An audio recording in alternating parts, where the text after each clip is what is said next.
Hello, my wonderful photography friends. Now, if you've ever complained, hey, I've got nothing to photograph, then, Frank Styburski wants to have a word with you because his photographs are a masterclass in how to turn everyday objects into awesome photographs. How's it? My name is Alex and I've been a professional portrait photographer for the last 30 odd years or so. And I've often heard people complain that there's nothing to photograph.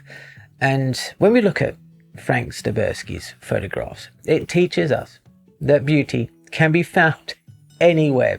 Ta-da! Frames Magazine are the awesome sponsors of today's video, and more about them later on. But this is where I found Frank's work in this volume 13 of Frames. And when I look at the photographs, his photographs are often very simple everyday objects that are stripped down to shapes, lines, possibly some textures, and free of anything else that could be a distraction. This is a great way not only to, photograph things in a unique way, but also learning about composition, about how to eradicate any unnecessary elements from your photographs. I mentioned this idea, breaking down an object into its simplest form. And you may have guessed what this is already. And if you have guessed, let me know in the comments below. But look at this. We have these very strong shapes coming, the angle across the screen here. And we get rid of those guys. And then this, lovely curve. Already there's a bit of a, tension going on. He's using lines to create a bit of almost anxiety in the viewer, because these lines, they strut, they go, boom, boom, they're very dynamic, they're very, sort of got a lot of movement to them. But this shape here, this is a bit more soft, a bit more sort of gentle. Have you figured out what this is yet? Of course, it's a fork. It's some tines of a fork and then the back of the fork laid over there. Now he's achieved this, breaking it down into the shapes by photographing, now I'm going to imagine, on a white background, very simple lighting that just has highlight and shadow. Shadow, shadow, shadow. There's nothing in there that's distracting from the pure shape of the photograph. Now this one's a little bit easier to figure out what these things are, right? Of course, they're spoons. But, he's doing the same process again. They're silhouetted, so we're only seeing the shape. The background, all this white space, is just that. It's white, it's clear, it's pure. There's nothing in there to distract our eye from the shape of these knives. It would be very easy for us to, to have all these knives, maybe just as a solid boom, boom, boom, boom, boom, very repetitive pattern, to really lean into that repetition, because that feels natural for us. Our eyes find solace in repetition. So I find what he's done here. So none of this lines up. It's all a bit higgledy-piggledy. And then you kind of go, but there should be a knife over here. You haven't done that, right?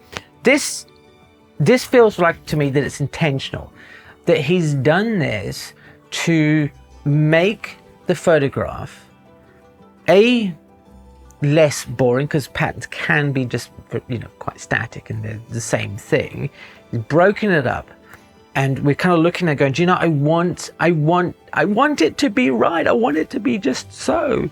Having all those patterns, and in that way you're kind of looking at, I'm certainly drawn into it a little bit more, because I'm feeling like those isolated shapes want to be completed. Try this in your own photography. It doesn't matter how long that you've been taking pictures for.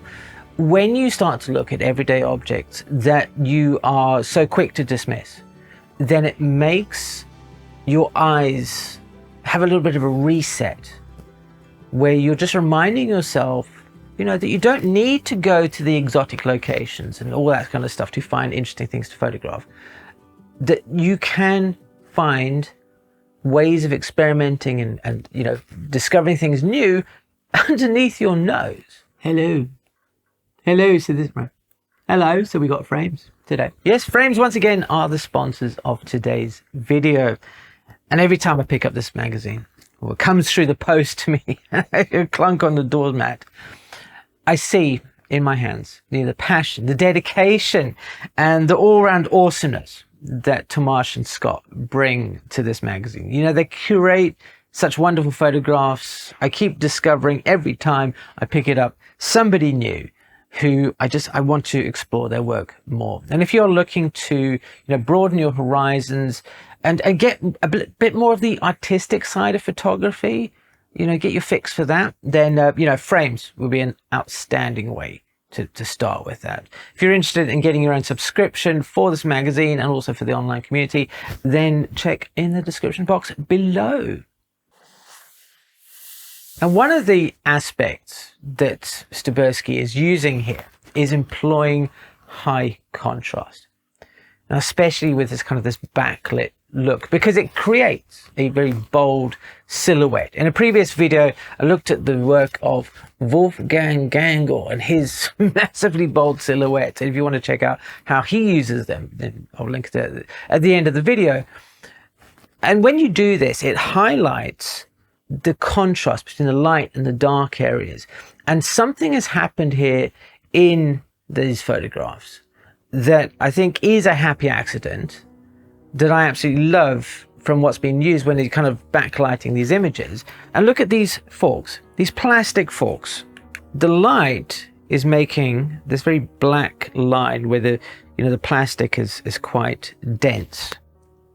That looks pretty cool, right? But then see the stress patterns that are coming out with the colors in the plastic, because we don't really see these in, you know, with our eyes. This is a great example of how photography can see things that we can't. And that when you include those ideas into your photographs, it just helps people go, wow, that looks so cool, because they're seeing things they know, things they recognize in a whole new way. I love this picture of these rulers. Look at the, you know, there's that pattern we talked about again. And you know, I think if I were to take this photograph, I would have definitely tried to have all these spots lined up, right? Because I feel like I'm a symmetrical kind of person, that's what feels natural for me. But also I'm aware that can also feel, as I mentioned earlier, a little bit dull, a little bit, you know, kind of, it's just very static. And at first glance, I look at this and go, okay, well, this just feels a bit random, but I don't think it is. I think he's, you know, Frank's put these photographs in here in a very specific way. Look at the order of these lines, you know, the holes in the rulers. See what I've done there? They make a little soft, gentle line.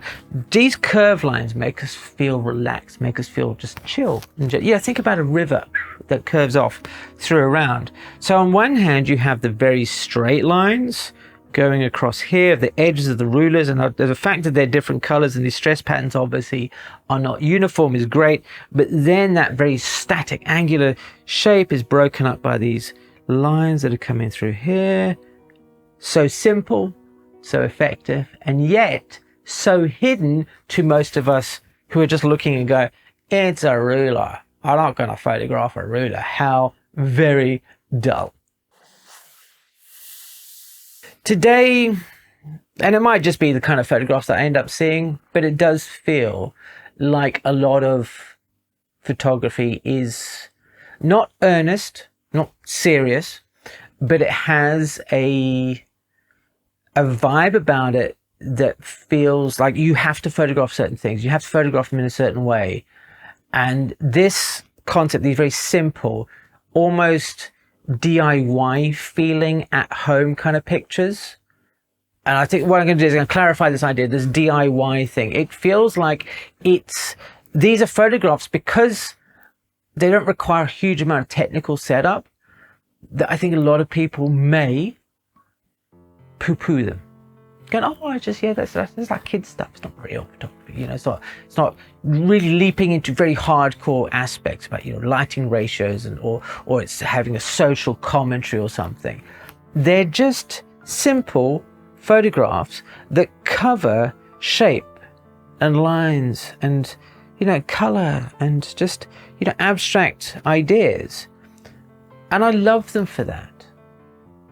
It's hard for me to kind of put it into words that, you know, if I look at this photograph of a pepper, And I'm reminded of, say, Edward Weston's peppers, and the shape and the color and the way that they've been treated, the black and white and the look and the feel.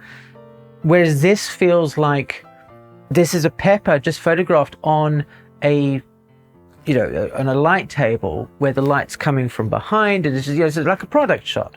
However, if you are looking to distill images down and find their pure shape and their pure essence and things like that, then there's nothing wrong with this. I like this. I like its simplicity because it makes it feel accessible. Accessible for everybody to try it out. There's no gatekeeping here. There's no saying, do you know what? Oh, well, I would have done this, or your background's blown out, or this, that, and the next thing. This is Frank looking at this pepper and saying, okay, I just want to distill it down into a basic shape. Nothing more, nothing less. What can I see here? I hope that that inspires you to go and try doing this yourself, to photograph a leaf.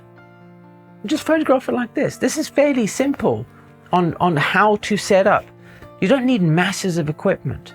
Frank Styburski's photographs, I think they're a brilliant reminder that there is beauty and there is simplicity in everyday objects, and those objects can be a rich source of artistic inspiration that I would love you to experiment with, to try, focus on that minimalism, look at exploring the abstract forms. Give it a try with the high contrast backlight look. The setups for those are not expensive. You can do them in your kitchen, right, and not annoy your wife, right? So the next time you pick up a camera, try incorporating some of these into your photographs, right? And see how it just transforms your images. Now, before we wrap up, here's just a little quick pro tip about one of these ideas about backlighting. If you are shooting with backlighting, you can actually use a reflector to bounce some light back into your subject, right? And if you want to get really close and just boof light through, what you do is you take a board, piece of polystyrene, you cut a hole in the middle and put your camera lens through it, because that way all the light that's coming from behind will just go boom, straight back in. $5, you got yourself the cheapest reflector in the history of the world. Now, I mentioned earlier about Wolfgang Gangl. Doesn't that name just drip off the tongue, right? And his fantastic use of silhouettes and shadows, shape and form. To check out how to do this in your own photography, check this video over here. Thank you ever so much for watching. It's been an absolute pleasure, and I will see you again soon.